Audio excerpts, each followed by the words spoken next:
What's up, everybody, and welcome to the Cult of Recreationalism podcast. Hopefully, you guys enjoy the intro music as much as David and I just did, because I don't know if it gets enough credit.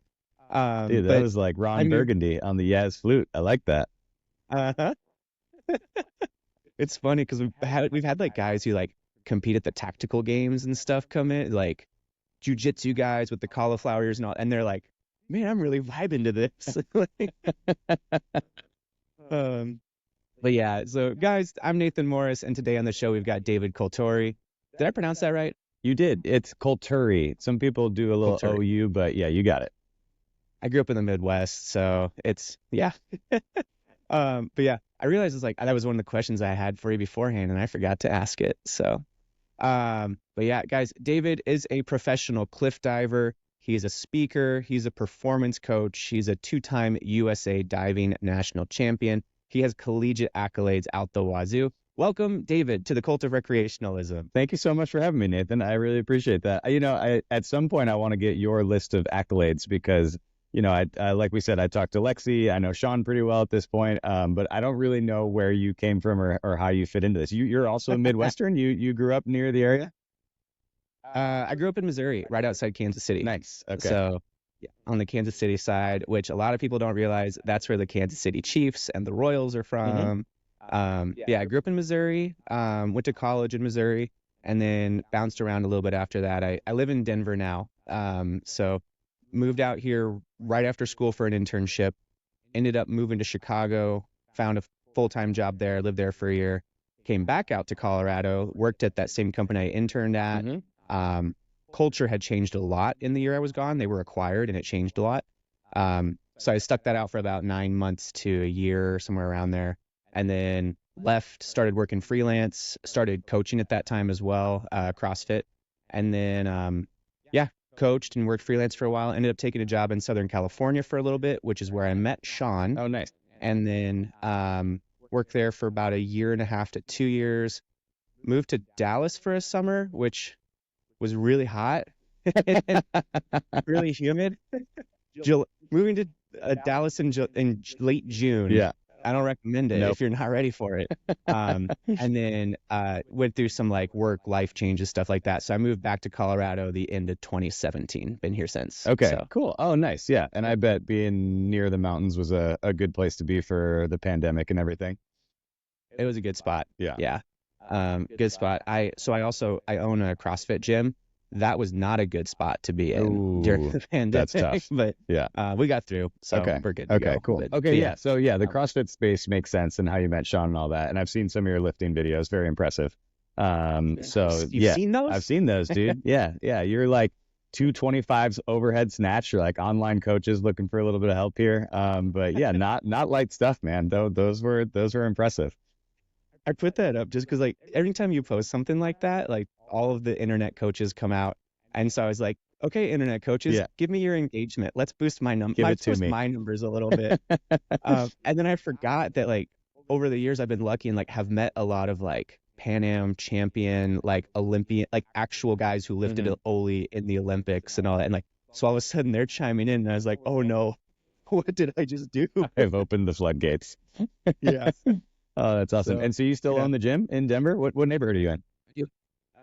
Yeah, so I live, it's on the south side of Denver, but it's Denver metro area. Yeah. So I live in Inglewood, which like for sure, literally like 5 streets up is the Denver line. Okay. And then my gym is in Centennial or the Tech Center area, if you're familiar with that. Okay. Sounds good. Yeah. I had a buddy who unfortunately just went through a spinal cord injury. So he was at the Craig Institute. Is he at Craig? Yep, absolutely. Craig is like literally I can walk there in less than like 5-10 minutes. Oh, no way. It's right up the road. Okay, so you're right there. Yeah. But yeah, love Denver so much. Like I was telling you, I got a buddy in Cherry Creek or Cherry Hill, whatever that is. And yeah, come to Denver often. We ski Winter Park all the time. So I will be heading your way soon, man. I will hit me up when you go because that's awesome. Winter Park's where it's at. Let's do it. Yeah. Well, cool. Well, where are you from originally? So I was born in Ann Arbor. My dad was on staff at U of M, but we moved down to a suburb of Toledo, Ohio. It's called Sylvania when I was 1 year old. And so we grew up a Wolverine family. I have 3 older siblings, but my oldest sisters ended up going to Xavier, and my brother went to Ohio State, so he already divided the house. And then I ended up going to Purdue, so we ended up just being like a Big Ten family all around. Oh, nice. But we mostly stayed in the Midwest. You know, my dad's one of 6, my mom's one of 4. I have tons of cousins. Most people ended up staying in the Midwest. Me and my cousins have spread out a little bit, but all my siblings are in Chicago. I lived in Chicago for a couple of years, so we know the city very well. And now I'm in LA. I've been here 10 years, which is kind of crazy. I can't believe I've been in Southern California for 10 years. Yeah. And then what did you do? Did you go straight into diving post college, or did you work anything else in between there? Yeah. What was that like? Yeah, it was a fun story. So growing up the youngest of 4, do you have siblings? I do. I have a younger brother. Younger brother. Okay, so you paved the way for him. Yeah. So my siblings I'm the definitely one who got punished. my siblings definitely paved the way for me.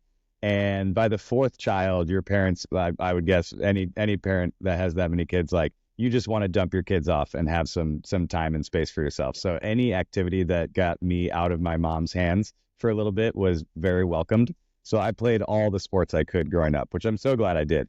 And in the summertime, you know, swimming and diving were coupled along with like tennis, baseball, golf. And in the fall, it was soccer and football and cross country. I was playing basketball and hockey in the winter.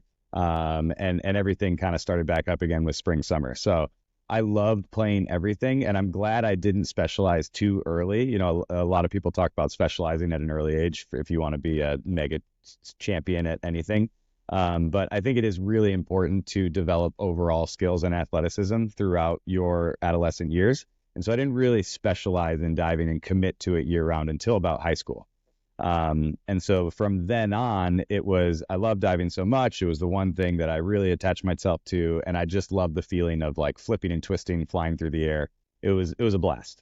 And I took it to college. I dove at Purdue, and was studying medicine. I was pre-med at Purdue. And when you're in a niche sport or a non-mainstream sport like diving, it's pretty much, you know, you make the Olympics or you don't. And then after college, you can try to hang on for a couple of years, but there's no like pro diving league like there is the NFL, the NBA, NHL, or anything like that.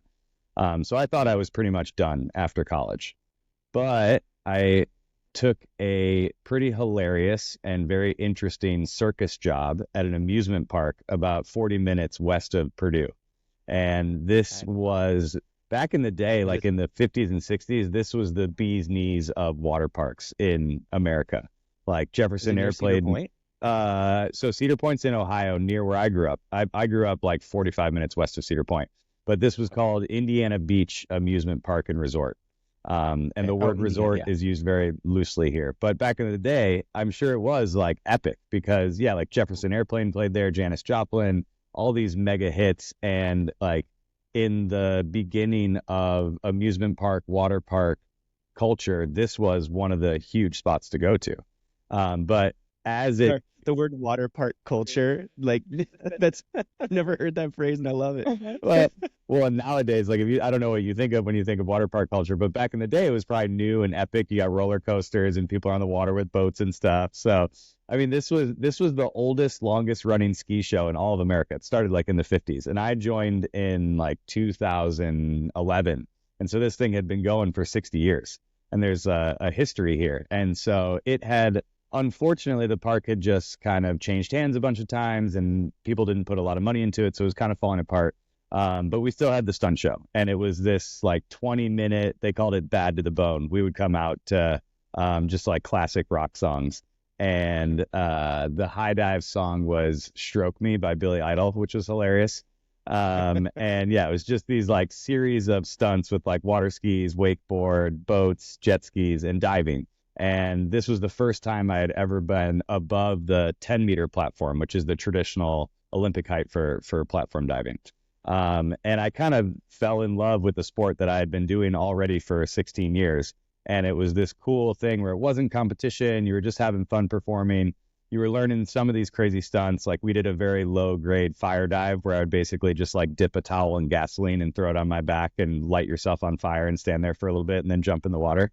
But it was just this crazy experience that made me fall in love with diving all over again. And at the time, it was just starting out. The Red Bull Cliff Diving World Series had started in 2009. And me and a couple other divers at the show, all Purdue grads, found this and were like, hey, there's these professional high diving competitions. Like, it looks pretty cool. Like, we should try this out. And so the three of us kind of applied at the same time. We all went to Red Bull in the early days where they were really looking for divers. There weren't that many that were doing it, and they were super welcoming. They basically just flew us out to Australia, all expenses paid for a qualifier. We made the team and literally just like never looked back. Joined the Red Bull Cliff Diving World Series in 2012 and have been doing it for the last 12 years, which is pretty crazy. That's nuts. That's so cool. Like you're like the pioneer, like you're like the first athlete signed in the NFL, but in the diving world kind of thing. A little bit. Yeah. Yeah. That's so cool. You've been there since like the beginning, the actual beginning of it. So, and like Red Bull, just production values, it's like they just do it right. Oh, so good. Yeah. If there's one thing they know how to do, it's like to put on a badass live event. Like everybody who comes from the diving world, and now Red Bull Cliff Diving is pretty big. But everybody who came to a Red Bull Cliff Diving event from the traditional diving world was like, oh my gosh, this is what the sport could be, you know, because diving, Olympic diving and swimming is so prim and proper and official. The judges are all wearing white, quiet on the tee box, you know, and it's so reserved. It's very cool. Like, don't get me wrong, it's a sport that I grew up in and I absolutely love it. And at the highest level, it's amazing. But growing up in the sport, you're like, why can't we put more fun into it? Why can't it be a little bit more of a showcase and a festival-like experience that Red Bull just does so well? Yeah. I feel like it's seeping everywhere a little bit. Like the Olympic weightlifting, which is like another very niche sport, been around a little bit longer, but same thing for a long time, very prim, very proper, no music, like nothing. And now it's like you go to events and they're like, what song do you want? Like, what do you want your walkout song to be? Like, that's a thing you can fill in. Like, oh, awesome. And then there's just a guy running a Spotify playlist, playing your song whenever you're walking out. Yeah. It's like, yeah, it's way more fun. Dude. Like, and it's for the spectators way more fun. Exactly. It's for both. Like, you as an athlete, you get to enjoy it more, and the spectators have so much more fun. So it's not just like your mom and your grandma that you had to like drag to go there to support you. Like, people in the community actually want to come out and watch these things. If you had a walkout song, what would it be? What did I do? I think I did. I remember when I was doing, I had like three of them. I've always loved AWOL Nation, like since college. Oh, so like, good. The first, yeah. I think it was Burn It Down, because it's just got like a really good really fast drum beat at the beginning. So like walking out on the platform, it's like that was, I'm pretty sure that's what I did. It was between that or Thick Freakness by the Black Keys. Ooh, okay. The very beginning has like a really cool, like almost like a wind up guitar riff. That it's just like, it's like when you hear it, it's like, oh yeah, here we go. So heck yeah. Yeah. What about you? What's your walkout song if you get to pick one? Yeah, it's changed so much over the years. I mean, we would get a questionnaire every year. You could pick 5 and you could change it every year. I had some Chemical Brothers in there. I had some Chromeo. There's a song by Theophilus London called Flying Overseas, and it just has this epic heavy bass intro. And then he gets into like a pretty cool verse where he's rapping. So yeah, it's interesting when you're picking out walkout songs, because then unless you have direct access to the DJ to be like, no, start it at like second 47, like you have to have a really good intro to the song. Even though later in the song it could be epic, but the intro is slow and quiet, that's not going to work. You gotta get through the build. It's like, you're only going to play 6 seconds of this song. Exactly. It's like, play this 6 seconds. Yeah. So cool. So how is professional diving versus collegiate diving? Like, how does like scoring vary? Are you jumping from different heights? Like, what are the differences there? Yeah. So getting into the intricacies of diving. So the sports are actually very similar between cliff diving and high diving and traditional diving. And so if you are new to the sport of diving, basically everyone has a list of dives that you submit before the contest starts. And so everyone knows exactly what everybody's going to do, as opposed to like skiing and snowboarding where they're like, oh, what's he going to throw on this one? Which I think is actually kind of fun. I almost wish it could be more of a surprise. So every diver has a list of dives. You go through the rounds. Sometimes they make cuts along the way. And so to make it into the further rounds, you got to be in the top so many. Otherwise, they'll cut you. In cliff diving and high diving, we only compete 4 dives in a competition, which is a very small number, but it's because the impact is so great. The main difference between cliff diving and traditional diving is the height. Like the Olympic platform height is 10 meters, which is about 33 feet. And the high diving platforms, the women are jumping from 20 meters, which is like 75 feet, and 27 meters, 28 meters, which is almost 90 feet. And the impact is so immense. Like we're hitting the water going almost 60 miles an hour. And it can really feel like a car crash, especially if it goes wrong. So for safety measures, we only compete 4 dives in a competition, and each dive is judged by a panel of judges. And so we have usually 5 judges. In the Olympics, they have up to 7, and they'll just keep the middle 3 to try to keep it as objective as possible. So that's similar to like gymnastics or figure skating where they toss the, okay. Exactly. You toss the high and the low, you take the middle 3 scores. And so in diving with a lot of judge sports, the perfect score is a 10. So if you were to do the perfect dive, you would have 3 middle 10s and you would keep those. The judges' scores would be 30. And then where the high risk versus high reward comes in, the more somersaults and the more twists you do, and in the more difficult positions, like going from a handstand is harder than jumping from your feet, you get a higher degree of difficulty for the dive. And each dive has a formulated degree of difficulty that's calculated by the direction of takeoff, how many flips and twists you do. And so you multiply the judge's score by the degree of difficulty to get your overall dive score. And that's where you'll see the guys and girls that can do the hardest dives in the world. If they hit them, it turns out to be a higher score. And so at the end of the day, diving scores is really just numbers. It's judges' scores times DD. But throwing those bigger, harder dives comes with a risk, especially in difficult conditions, which this is one of the biggest things that I found out, the difference between traditional diving and high diving. Traditional diving, you're almost always in a very controlled pool, usually indoors. So environmental challenges are close to 0. And in high diving and cliff diving, like we're competing all over the world, sometimes in Scandinavia or the United Kingdom, Ireland, in open ocean where you can have swells up to 9 feet, 10-foot waves. You've got crazy winds. Like our wind limit cutoff is 30 miles an hour, which if you're trying to hold a handstand on the edge of a 90-foot cliff in 27 miles an hour wind, like it's gnarly. And so to be able to do those really difficult dives in difficult conditions is a very hard skill to master. And so it's really cool to see kind of how the sport has evolved, where we've gone since 2009. You know, like you said, I'm coming in 2012. I'm one of the veterans that is on the series now. And to see the progression is just insane. Like to see what guys and girls are doing now, how they're pushing, how many flips and twists they're able to do, the locations that we get to dive in, the people. It's such a cool sport and cool community. It's really it's an honor, and it's a pleasure to be a part of it. Yeah, that's really cool. And so growing up, I know you mentioned you played like every sport basically. Like I feel like the Olympics just finished a few weeks ago. Well, the Paralympics are going right now. Do you have a background in any type of gymnastics or any acro or anything like that? Or did you just go right into diving? I went right into diving, swimming and diving when I started. I did do gymnastics for a little bit. I think I made it like 6 weeks, and the gymnastics teachers kept kicking me out of practice because I wouldn't listen to directions, and I would just like go run to the trampoline and start flipping when I wasn't supposed to. And my mom was like, all right, we can just do diving. You don't need to do gymnastics and diving. You can go to the diving board and flip as much as you want. You won't get kicked out of practice. So I didn't make it too far in gymnastics. Yeah. He's like, I got to tumbling, and then but it's like you hear all like when they're doing like the backstory of all these, like, oh yeah, they were a former gymnast until they were 13. Exactly. And then they had an injury or a life change, whatever, and they made a transition. So I didn't know if you were. And those stories are super cool. A lot of gymnasts do transfer into diving if they have gnarly injuries. Trampolinists can have a really good transitionary skill. One of the other main differences between high diving and traditional diving, in traditional diving, you'll always see divers go in upside down, head first or hands first. And in high diving, again, because of the impact, we have to go in feet first. And so the maneuver, you do the dive basically the exact same way. You do all the flips and twists, and you're going head down, upside down, above the water. And then you do this maneuver called a Barani, which is from Olympic trampoline. And so you basically do a half twist and a half rotation to put your feet down on the water.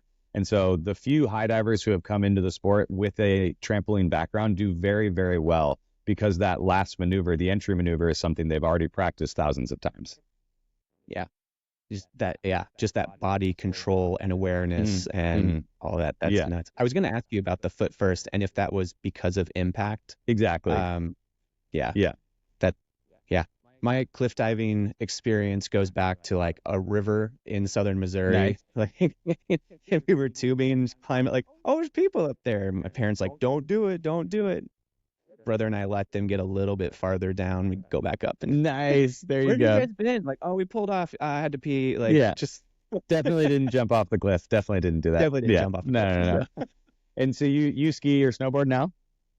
I ski. Okay, nice. And so did you have any other acrobatic backgrounds? No, I did. So growing up, I played like every kid. I feel like dropped my pen. Every kid in my hometown played soccer growing up. I loved baseball as a kid, Nice. like t-ball. I was one of those like I've been the same height since the 8th grade, so I grew really early, Nice. or really Man fast, child. really early. Yeah, and so I was the kid who like didn't have to try that hard and could hit the ball pretty far. Nice. So, and then once I hit like 7th, 8th grade, I'm like, oh, I'm normal height now. Yep, exactly. Yeah, so I grew up playing baseball, did that up through like elementary school. Always played basketball too. I played basketball my freshman year of high school. Did track all through high school, and I did cross country the last couple years. Oh, nice. And then did martial arts as well, kind of all through high cool. school. So Okay. Yeah. Well, there you go. And that, I mean, they all kind of combine, but martial arts, I would say, is like a very body awareness sport. yes. And Yeah. so Sorry. all good. And so when I had to get my you pen. eventually made the shift and you learned how to ski, was that super awkward? No, went really fast actually. I didn't learn to ski until I think it was either late junior high or early high school. It was like a few families were coming out, like just coming from Missouri. It's like I think you can do it in less than 12 hours, like from Nice. where I grew up to get to like I think Keystone was the first place we ever went. Okay. And I really wanted to snowboard because at that time that was like Shaun White had like just started. Nice. It was blowing up. Yeah. Like every chance, like grew up with like 4 channels out in the middle of nowhere, and it was like, oh, the X Games are on. This is the coolest thing I've ever seen. Yeah. And my parents had skied before, like they'd been out multiple times, and I remember my mom was like, hey, we're only going to be there, like you're only going to be able to be on the mountain for 3 days the way we're doing this. Yeah. She's like, it will take you a half a day to learn to ski, and you can have 2.5 days of fun, or it's going to take you like 2.5 days to learn to snowboard. That's just the learning curve Yep. there, and you're really going to have like a half a day to have fun. So I was like, okay. And so I went ski. And so my brother and one of my other really good friends growing up, we came out and we learned pretty quick. Nice. So yeah, it was fun. I don't get out near as much as I would like to. Okay. I was going to ask you, now that you live in Denver, do you get many opportunities? It's one of those, like, you kind of do, but then it's like when I lived in SoCal, and it's like, I took every opportunity I could to go like surf, and people are like, the waves just aren't that good today. Yep. But for me, it's like every wave is good. What are you talking about? It's a wave. Totally. And so I'm kind of one of those people here now. I'm like, did it snow overnight? Right. No, I don't want to go. I'm not out. gonna. Like, Yeah. just is there fresh pow? Is there fresh pow? Like, yeah. So yeah, and then it just also turns into, like, honestly, for me, work wise, the best day to go is Wednesday. Oh, 'cause 100%. it's like, and like just drive time, all that, you're not hitting traffic, and then there's like always something that comes up, and it's like, I should really take care of this, and I just need to say F it and go a little bit more often. But yeah. All right. So Well, I'll drag you out. I'll come to Denver on a Wednesday and make sure. that's the thing. If I have a friend in town, it's like, I was like, hey, I made plans. Sorry, Yeah, I gotta I go. gotta I go. gotta go ski. He's Sorry. counting on I me. told Dave I'm going. So cool. Nice. Well, and so I was going through your, like, do a little research, going through like Instagram and your website and all that, and it says you do, like, you speak as well. Like, is that to organizations? Is that to kids? Like, what does that look like? Yeah, it's been evolving. I think it came about because, well, one, I've had a couple gnarly injuries that almost were career enders. And so I started thinking about what I want to do beyond competition quite a while ago. And so it came about as an idea that I wanted to share my experiences and my knowledge to younger athletes. Mostly diving teams is where it started out with. So I started doing these high performance, overcoming fear, performing under pressure talks. And it's now evolved into this whole project that I call it Fear is Your Friend. And I go out and I talk to any organization, team, school, whoever's willing to listen, that I can share my wealth of knowledge with to help everybody realize that the skills that I've learned in high diving, while they are very specific to get me to jump off a 90-foot cliff, can still be the same tools that you can use as a student athlete to succeed in the classroom and any field of play that you're on. If you're a parent or just anyone trying to show up for someone they care about to strengthen your relationship, these apply to business, these apply to finance, these apply to performance as a musician, as an artist, whatever it is. And so it's become this really cool passion project of mine to help others realize their best potential. And it's been a super rewarding experience because it's fulfilling for me. I love interacting with other people one-on-one or in big groups. And it's really starting to proliferate. And I just booked upcoming after this season. The diving season is pretty busy. So from, I'd say, late spring to early fall, we're pretty packed with competitions. And so I really just have the winter as my off season to train and coach here in Southern California. And then I try to travel around and do as many of these talks as I can. And this year I'm going to go back to my hometown and go to Toledo and speak to a lot of the Toledo area high schools. Cool. Yeah, it's been awesome. And so, through this process, it's been fun because I do a lot of research on my own, and high performance is something that I attached myself to early on in my professional career. Another interesting aspect to the high diving world is we don't really have coaches or programs or teams that we're a part of. Like, diving is a very individual sport, but growing up in the club and college scene, like, you're very structured. You have your head coach, you're with a team of people, and especially if you make it to a high level like NCAA D1 athletics, I mean, you've got everything provided for you with nutrition and strength training and conditioning, probably sports psychology. There's so many areas for improvement and people that are willing to help you. And so when I first joined the Red Bull Cliff Diving World Series, freshly coming out of this world, it was like, oh, this is really an individual thing. Like, people are there for you if you want, but you got to seek it out and you got to learn it on your own. And so I really attached myself to learning about sports psychology and high performance and all of these things that I then added to my toolkit, basically, to go into this new endeavor of professional high diving and professional cliff diving. So it was really fun learning about those experiences. And then I think the big turning point for me was actually in 2016, I had my first rotator cuff surgery, which was a bummer. And anybody who's gone through a major surgery knows the pain that comes with, first getting out of the hospital and the monotony and the grueling nature of going to physiotherapy day in and day out of a long recovery. Rotator cuffs, they say like maybe 6 to 9 months if you're lucky, but it's more like 12 to 18.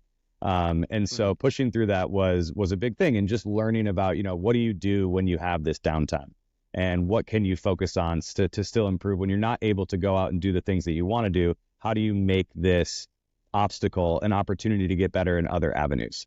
So that was a cool learning experience the first time. And then right as I got back, literally in mid 2018, when I was back to the peak of my diving and everything was going well, I was getting on the podium multiple times again. I was looking like one of the best cliff divers in the world in that season. I did a stunt in Switzerland where I was promoting a cliff diving event there. And Red Bull does these awesome projects where they'll team you up with other athletes. And in certain locations, they'll try to do something very connected to that area. And in Switzerland, they have the king of paragliding right now. Christian Maurer has won the Red Bull X Alps, which is this crazy hike and fly paragliding competition that can go from days to weeks, depending on the weather. And he's just like they call him the Eagle, Kriegel the Eagle. He's this maniac of a paraglider. He's so awesome. And so to promote the Red Bull Cliff Diving World Series stop in Switzerland, they teamed me up with him. And they had me tandem paragliding with Kriegel. And I had have you ever been paragliding before? No. Oh, super fun. Always wanted to. Okay. So in paragliding, to people who don't know, it's similar to parachuting, but instead of jumping out of an airplane, you're basically just starting on the edge of a slope of like a mountain, and you've already got the glider, the canopy out behind you. And so what you'll do is you'll kind of like run forward to get the canopy up above you, and then you'll literally just like run off the side of a cliff, and it should pick up with the right wind conditions, and you'll just go up in the air. You fly around and you try. It's so sick. You'll fly around, and in the Alps, it's just absolutely beautiful. Like you're above all these alpine lakes, and the ridge lines are beautiful. You're above the towns. It's so cool. It's one of my favorite activities. And on a nice day, you'll find these thermals, these like hot wind pockets that'll pick you up. It's kind of like what birds do to fly around, so they don't have to flap their wings. They'll just find these little spirals of thermal pockets, and they'll just go up in the air, and you can stay up there for hours. But this project specifically, we were diving on Lake Lucerne down in southern Switzerland, and there's a famous chapel called the Tell's Chapel, and it's a historical landmark. It was where William Tell kind of started off the Swiss Revolution back in the 1500s. And so, again, connecting to the local culture, they have me paragliding with the Swiss champion paragliding pilot, and I've got basically a wooden cutting board that is attached to the harness that's with climbing rope that we run off the cliff. We're up in the air. I just put the board down, and I start immediately like unbuckling the harness. The absolute no, the number one rule of tandem paragliding: don't get out of the harness. So we fly along the edge of the lake line, and right in front of the chapel, I'm standing up, and I'm actually jumping from the paraglider as it's coming down over the lake, which was this awesome, crazy, cool stunt. But unfortunately, there wasn't like a lot of practice or planning we could do, so we're kind of going into this situation blind. And the first one, we come in a little bit low and fast, and so I jump from a little bit lower than we wanted to. I don't really make the dive. I crash kind of hard from probably like 15 meters. It's a heavy hit, but it's not that bad. Kriegel doesn't even make it to the exit point. He crashes in the water. The glider's all wet. It's a mess. We regroup. We talk about how we're going to fix it. We're like, okay, we go back up. We try a second attempt, and this time he overcorrects a little bit. So now we're coming in pretty high above the chapel, and I look at it, and I'm like, it's a little bit high, but I think I got this. So I stand up, and I do the count. I'm like, 3, 2, 1, go. And as soon as my feet leave the little cutting board in the paraglider, I'm like, oh, shit. I'm probably 120 feet in the air. And we were trying to jump around like 75.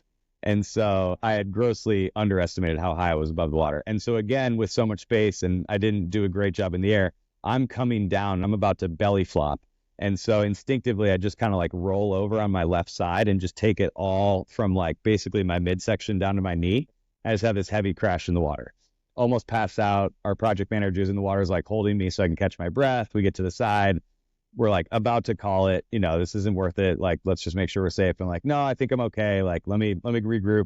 So we end up going back up, and we do 2 more attempts, and then we nail it. Like, Christian's in the right spot. I do the right dive. Successful project. High fives. Everything's awesome. We're doing the wrap up interviews, and slowly I start to feel like a little bit worse and a little bit worse, but I'm kind of in denial because I'm supposed to compete in a few days' time. Mm-hmm. So in my head, I'm like, I'm not injured. Like, I can't be injured. I just need to rest. Like, I'll be okay. And soon enough, hours and hours and hours go by, but it gets to the point where I literally can't stand up. Like, my blood pressure is so low, I couldn't even put pressure on my feet. So I call Bernie, our project manager. I'm like, I'm not doing well, man. I definitely need some help. He's like, ambulance is on the way. We go to the hospital. We're in this tiny village in Switzerland, and we walk in and we explain to them what had happened, and the hospital staff is just like, what were you doing? Why didn't you come earlier? Like, what's wrong with you? And so they're all chill. Everything's fine at first. And they're like, okay, like, let's see what's going on. They put me in a CAT scan. And like, as soon as I come out of the CT scan, like, everybody goes into crazy emergency mode, because all they could see on the CT scan was my abdominal cavity just full of blood. And so what had happened was my spleen had actually just like lacerated in half. And so it was just dumping blood into my abdominal cavity. And they, thankfully, emergency surgery, everything went well. I woke up in the ICU the next day, but the surgeon comes in and she's like, hey, I want to tell you what happened. We had to remove your spleen. Everything ended up being okay. You had over half your blood supply pooling in your abdominal cavity. And thankfully, we were able to like take it out. They have these machines that they can like rinse and wash your blood and put it back in. I received some additional donated blood as well. But she was like, honestly, it was pretty dark there for a while. Like, we weren't sure how it was going to go. And if it was more than just your spleen, we at this small hospital would not have been able to handle much more. So we would have had to life flight you to Zurich to a bigger hospital. And I really don't think you would have made the flight. Basically telling me like, you're super lucky to be alive. And so, when you go through an experience like that, it hits you hard. And, I remember those few days in the ICU, like my best friends and brothers from the sport coming to visit me. calling my family back home, my mom in tears. You go through this crazy existential experience, and it can really paint a new picture for you. And it definitely gave me a new perspective on life. And it just, it really woke me up. There's that famous quote that like every man has two lives, and the second one begins when he realizes he only has one. And it was just this powerful experience for me to realize, nothing's guaranteed. Don't take things for granted, the little stuff and the big stuff. And so I had always felt that I had a purpose bigger than myself. And some of it is being able to share what I've experienced and what I've learned and help other people. I grew up in a family of doctors. My dad's a doctor. I have a lot of doctors in my family, and I just love that aspect of helping other people and being a coach and an athlete. Like I love the coach-athlete relationship where you're striving together towards a goal and becoming better. And so it really just gave me a big wake-up call of like, what are you waiting for? I'd kept putting these things off. And, even still to this day, like I'm starting to write a book and I'm starting to craft my message and I'm trying to get it out to more people. But it's like, what are you waiting for? Nothing's guaranteed past tomorrow. So why not do this now? Do it today. Give it your best shot. Don't get paralyzed by perfectionism. Like just give it your best effort, put yourself out there in the world, and let's all work together to make this place a better spot for us all to be in. So it was this wild experience that has now kind of shaped into the speaker series, creating more content, trying to write a book, sharing more experiences. It's been a wild ride. And so that experience, almost dying tandem paragliding in Switzerland, was a bit of an impetus and a crazy flying kickoff for the whole project. Yeah, that's a crazy story. It's one of those I was like, I feel like any other time it's like, all right, cool, we're gonna end it there. That was a good note to end on. But I got more questions. Just kept going. Like, yeah, no, I love it. Because I'm imagining like, okay, if I'm in that situation, like call my mom, hey mom, I'm fine. I'm in a hospital. Where are you at? Sweden or Switzerland. Yeah. Like, what are you doing in Switzerland? Like, why are you in the hospital? I jumped from a paraglider over in front of a castle into like what? Like, yeah. It just keeps getting more and more. It's like, I did it 4 times. You jumped from a perfectly good parachute 4 times. And the parachute's already like 1 level below airplane. So. Exactly. Yeah. Oh, that's awesome. That's really cool. So like half of your blood was no longer circulating. It was just pooling. Exactly. That's insane. Do you ever watch Brooklyn Nine-Nine? I haven't. I know the show though. There's an episode where Andy Samberg's character, like something, he's in the hospital and they're like, "Are you okay?" He's like, I'm fine, guys. Like all my injuries, they said most of the bleeding was internal. That's where it's supposed to be. Like, oh, it just made me think of that. But that's amazing. crazy. Yeah. It's interesting too, because I feel like the space that you're kind of entering, it's also really cool. I think that you recognize like you can't dive forever and you have to have something for afterwards. Totally. I think a lot of athletes don't realize that, and that you're already building it now in your winter off season to where like hopefully that becomes like your season. Yeah. Moving forward, like after you're done diving. But the space of like, I feel like it kind of started with like athletic performance or sports psychology, but so much of that can translate to business wise or being a parent, or I'm not a parent, but like just like all that kind of stuff of like just the mentality of I feel like that's almost kind of like a hot new space to get into a little bit. Absolutely. But it's needed. Yeah, 100%. I mean, with athletes specifically, I think so many, whether it's NCAA D1 athletes or professional athletes, when you reach the end of your athletic career, so many athletes go through this crisis of like, what is next? And unfortunately, a lot of them don't ask that question until it's too late. And so I think the earlier you can be prepared for that next step, the better. And that does cross over into student athletics or business or parenting or whatever. And so actually one of my favorite mentors is in the CrossFit space. Do you know who Ben Bergeron is?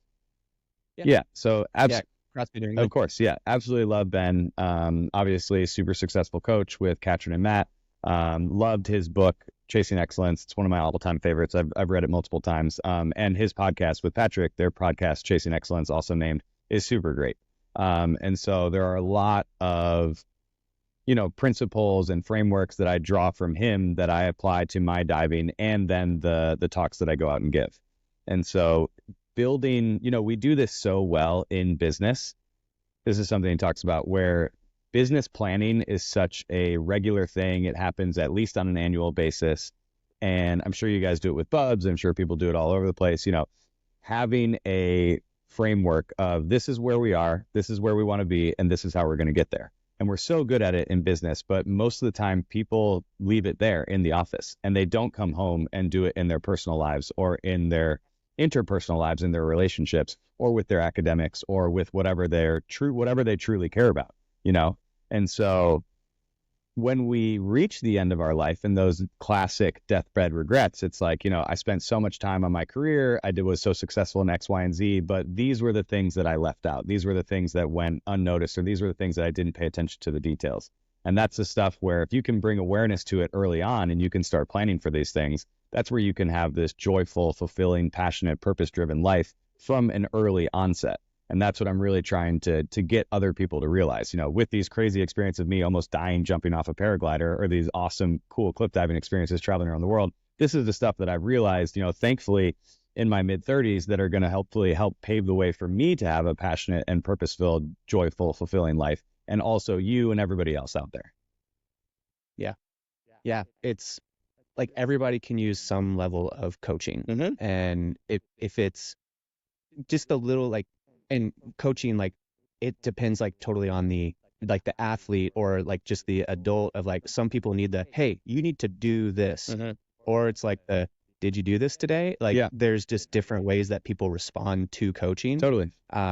So it's kind of cool, because I think about that too, because there's times where one thing that I know that I'm better off meal prepping my food. Nice. They get every week. And so I like doing that on Sunday. And then I have it all throughout. And I plan out. It's I know I'm going to go get Chipotle with my friend Zach on Tuesday. We just normally Mm-hmm. do that. But having everything else planned out, I'm more financially responsible. I feel better because I know Yep. the food I'm putting in my body. I made it. I know where it came from, all that type of stuff. But there's the times where it's Sunday and it's I might just watch football today. Yep. It's snowing outside. It's 20 degrees outside. Uh-huh. But I almost have to I almost need somebody instead of myself, my internal conscience Mm-hmm. saying hey, just cook the food. You bought the food, cook the food. I love that. Yeah, I mean, we all Don't- need some level of accountability, whether it's to ourselves or with other people. And so, I mean, I would love to flip this around on you. You seem like a pretty successful, awesome dude. So who have been those people for you in the past? Or has this mostly been self-driven? Do you have mentors or coaches that you look up to regularly or ask for help in your life? I have a few. I definitely have a few. A lot of it's been self-driven, and it's actually kind of been a personal realization recently of I have been trying to do this by myself, and I don't need to. I have with the gym. There's I have a few guys there who are they own businesses where they it's funny, they're responsible for millions of dollars of things, multiple millions of dollars of things. And there's one time one of them came in, and I was dude, why come on, get the energy up, you do it. And it's one of those, he's the Dow was down today, and I looked, it was just a very down day, and I was oh, he potentially lost millions of dollars today, kind of stuff. Or people that work in real estate and all that, and it's just kind of a bad deal went through or something. And Totally. so it's one of those, I never know. I don't pick on people if they're late anymore. It's kind of I have no idea what kind of day you had. Where it's hey, you're here. You showed up. You made time to work out today for this. Even though you're 5 minutes late, you're here for 55 minutes. Totally. Cool. Yeah. Let's go with that. And so, but no, I do have some people kind of in that space who have built something. Nice. And I'm still in the process of trying to build something. And I would argue things have been built, but more, we can add additions onto this house. Totally. And so I definitely do have those, but I realize I don't utilize them or take advantage of them. Not take advantage, but I don't go to them as often as I should. Mm-hmm. So, Well, and it's always a balance. I recognize that. So I'm trying to trying to go to them more often. Very cool. So, Very cool. Yeah. Yeah. Yeah. But no, I love how you said that. We could all use coaching, whether it's, business coaching, personal coaching, relationship coaching, therapy, whether it's with clinical psychologists, sports psychologists, whatever it is, like you can always use a little bit of help. And so it's awesome to be able to have those people in your life and to find them, to get them to help you. Yeah. So cool. So usually this has been like awesome. I've had a lot of fun. I've learned something. I learned stuff today. This is great. Had a good talk, made a new friend out of this. Yeah. I have 2 diving related questions. Okay. Diving related questions I forgot to ask. And then we always end with like a thing of rapid fire questions. Okay, sick. So the diving questions, like I went through, I've followed your content for a while because we worked together on like the bub stuff. Especially from like the higher dives, when you dive in, there's always like 3 or 4 guys down there like swarming in. Is that just to make sure that you're okay? Exactly. Yep. That's the first reason that the safety divers, as they're called, are there. It's just in case something goes wrong. If you land somewhat off vertical or closer to horizontal, the biggest dangers in high diving are the injuries that you're going to sustain that could then prevent you from swimming and getting out on your own. So with water, thankfully, a lot of people ask like, oh, it's like hitting concrete or you could die on impact. Thankfully, that's not really the case. I mean, I guess at a certain point, hundreds and hundreds of feet up in the air, that might be. But most likely, terminal velocity on the way down. Exactly. The biggest danger for us is being knocked unconscious or internal hemorrhaging like I had. And so the biggest reason those divers are there, just in case you need help getting out of the water. And unfortunately, I'd say there's, a couple activations from the safety team each season that we have. For the most part, with the amount of dives that we have in a high diving season in a calendar year, the percentage of activations is pretty low per dive. But they are there for help, and they do come into play every so often. The secondary reason they're there is that they splash the water. And this is a common misconception. A lot of times we'll have like a hose, a spray that goes in, and then the divers are also splashing. And a lot of people think that's to break the surface tension of the water so it makes it softer on the impact. But the surface tension of the water and the force of impact doesn't really go down at all, just because you're disrupting the surface a little bit. The whole reason that happens is so we can see where the actual entry point is. Because when you're so high above the water, it just looks like this big open space. And so the agitation and having like a little bit of spray or white water right there, it just tells you like, okay, that's exactly where I want to put my feet. And so it's more for visual acuity that you can know, okay, that's the pot. Okay. That's kind of what I thought. I was like, there might be more to this. Like, I didn't know about the spotting, the landing. I thought it was more for like safety, getting out, all that type of stuff. Yeah, exactly. So, my second question is, why do all divers have a little towel? Dude, you're on it. You're on the top of the FAQ sheet. You got it, man. The towel, or chamois, is chamois. Got accents. It's really just to dry off. And so it's something that you get. It's like when you go to practice as a kid in diving, like you literally have 2 things. You have your swimsuit and you have your chamois. That's all you need. And so the chamois is there for you to dry off in between dives. One, because if it's cold at all, if it's cold or windy, if you can like towel off and dry off real quick, you're going to be able to stay warm longer. And then also when we do rotating dives in the tuck position, which is when you're in like a little ball and you're grabbing your shins, you're getting as small as you can. If your hands or your legs are wet, like you could easily slip out of the tuck. And so it's so you want to have a little bit of grip. But that chamois is with us at all times. Immediately dry off out of the water, you take it up with you. If it's super hot and the platform's melting and lava hot, you can spray a little water on the platform. You can put a little water in your hands or on your face or your hair when you get up there. So it's a little bit like a safety blanket, but it's also definitely for water absorption and just having that with you all the way until when you get announced, you tie it up and you throw it down. Cool. That's now I know. Now you know. I learned something else today. You're close to being a diving expert. We could maybe get you on the judging panel soon. I don't have the flexibility. Like that's okay. That's okay. You're not competing. Yeah. I would say a lot of the judges have lost their flexibility as well, so you'll fit right in.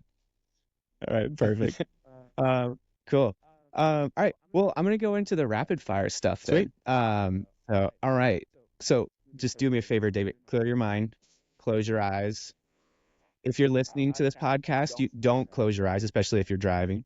Am I keeping my eyes closed this whole time? No, you can Okay. open them. Yeah. I just wanted you to come in clean. Yeah. What was your first job?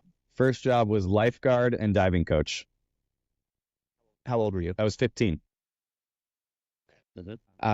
Rank these from best to worst. Salsa, queso, guacamole. Ooh, definitely guacamole best. Middle would be, that's a tough one between those next two. I'm gonna put queso then salsa, but there are some good salsas out there. I think salsa has the biggest range of like, man, this could be terrible salsa, or this is really good.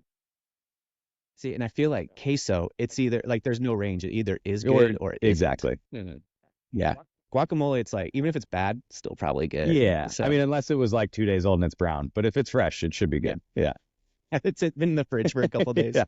So, what hobbies or interests do you have that people like they wouldn't see on social media? Yeah, what do I not post about? I mean, I don't post a lot of surfing videos, probably because I'm still pretty terrible at it. But since I've grown my hair out, that's what everybody thinks I am when I'm walking around. Everybody's like, "Oh, surfer dude, what's up?" And I'm like, "Nah, I'm not a surfer. I'm actually pretty terrible at it, but I do love it."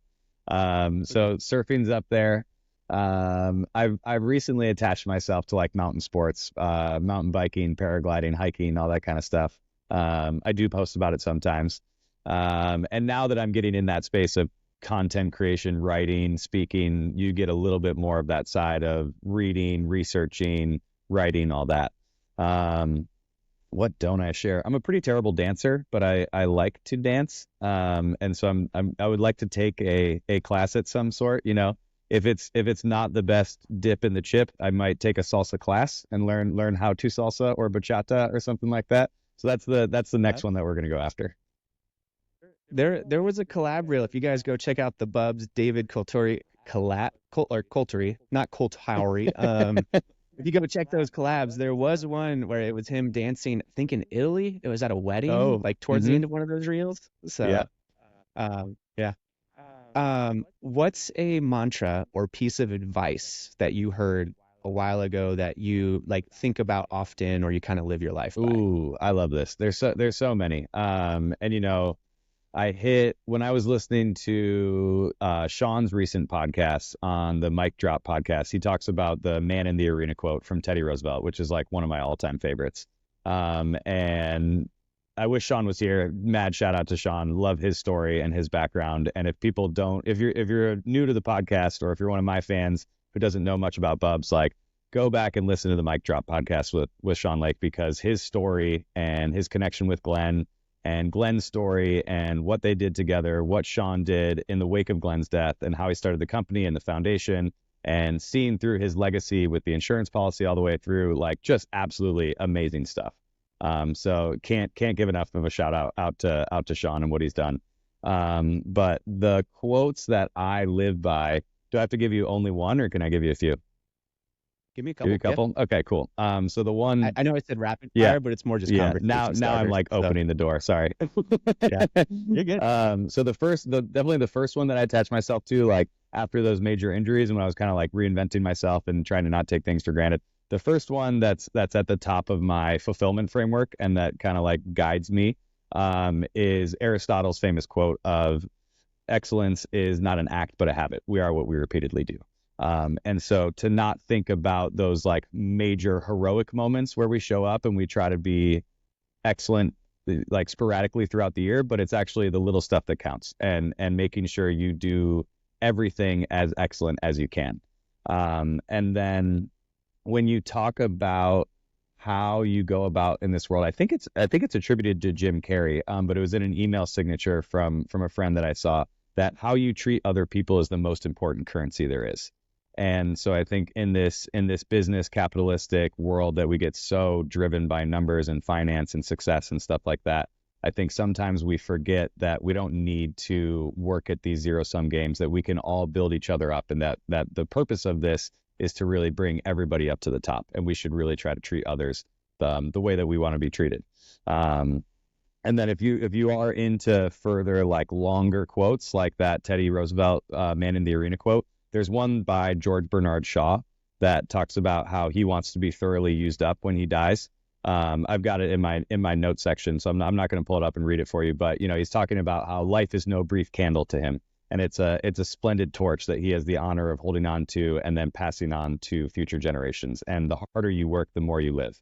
And that the purpose of life is to be something greater than yourself and to share it with others and pass it on. So if you're into those, the George Bernard Shaw quote is a really, really cool one. Nice. Those are good ones. Yeah, actually, I know it taking like 3 steps back here, but like at the beginning when you mentioned Sean on the Mic Drop podcast, that's one of those like where it's funny because we're filming this on September 10th. Yep. On September 11th is the day that Glenn died in Benghazi. And so we always do like a tribute post. By the time this is up, the post will have already been up, so we're not like spoiling anything. But like basically Sean is like so proud of that podcast that he did with Mike and like sharing it, and like how he's like, I don't remember the last time I like cried on a podcast. He's like, I don't know if I want to do it again type thing. But like the way, if you're a Bubs fan and listen to this, but you like, if you got this far, you're probably a pretty good fan. Most and likely. Yeah. like this stuff. But that is like that we're pushing a bunch of people to that episode to like, here is the why behind our company. 100%. And so, yeah, thank you for shouting that out. Oh, absolutely, man. Dude, I will continue to share it. Like I can't have more respect for Sean and the community that he's grown, for you guys, the company, like what you guys stand for, what Sean's done. It's truly, truly remarkable. So yeah, if there's anybody still listening that hasn't gone back and listened to that, Mic Drop with Sean was incredible. Cool. Last question. What do you do to relax? Ooh, what do I do to relax? Mostly I just take it easy and read a book, sit on the beach, have some tea. My life is very go, go, go. And so sometimes I find tranquility and relaxing in like going out for a little bit of an adventure, like a long hike or a ride or a swim or a surf or whatever. But I have more trouble reminding myself to slow down. And so if I'm in that space, which can happen often because I'm often biting off more than I can chew, I really just need to take a moment and breathe, rest, relax, read a good book. My love language is quality time with people that I care about.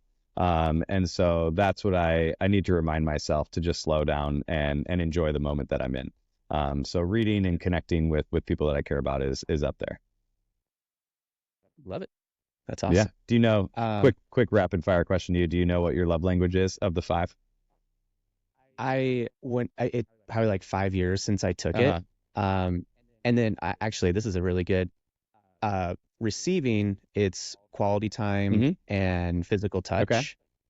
But, I like to show love like through like both of those, but then acts of service is probably really high up there. Totally. I hate receiving acts of service. Or gifts.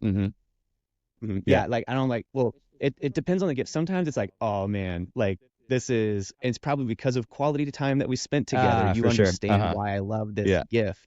But it's one of those, like at Christmas, it's funny. My mom's like, what do you want? And I was like, I like to travel. And I was like, I don't want things. Like if you give me money to go, like I want to go visit more friends this year. So like money towards like flying or things like that. So but no, quality time is definitely up there for sure. Love that. Yeah. So cool. David, dude, thanks for making time and being with us today. Thanks for having me, man.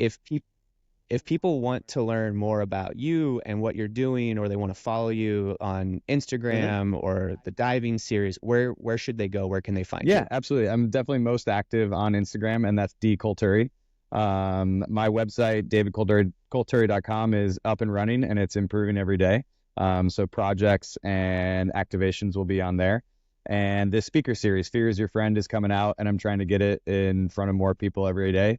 So if you think that this would be a cool fit for your organization or your group, definitely reach out to me. And I'm really pushing the high diving scene as well. So me and Stephen LeBou, who is the high diving coordinator at Fort Lauderdale, where we have our high diving facility, are really trying to grow the sport from a grassroots level. And so we're really trying to get more junior diving programs and junior divers to learn the high diving skills at a lower and basic level and age. So that's going to be really cool. So if you look up Fort Lauderdale High Diving, you want to come out, check out the facility, even if you're not a diver, if you want to come out and just see what it's like to stand on a 27-meter platform or recreationally work your way up, we can teach you the basics and try to get you as high as you want. Fort Lauderdale High Diving is the place to be. So there's a lot of cool stuff out there. Cool. Awesome. And I'll make sure to put links to all that in the show notes. So if you're listening to this or you're watching this on YouTube or wherever, I'll make sure to put David's links in there for you guys. Amazing. So thanks, Nate. Cool. Yeah, man. Yeah, guys. And as always, thank you for listening. You can find the Cult of Recreationalism on all podcasting services. Don't forget to check us out on YouTube, social media. If you look up Bub's Naturals, you're going to find us. We've worked really hard on the SEO. We're going to be the first one that pops up. And while you're there, leave us a thumbs up, leave us a like. If you can leave a review, everything helps and gets us in front of more people and helps us share stories and with just cool people like our friend David here. So thanks, man. Thanks, brother.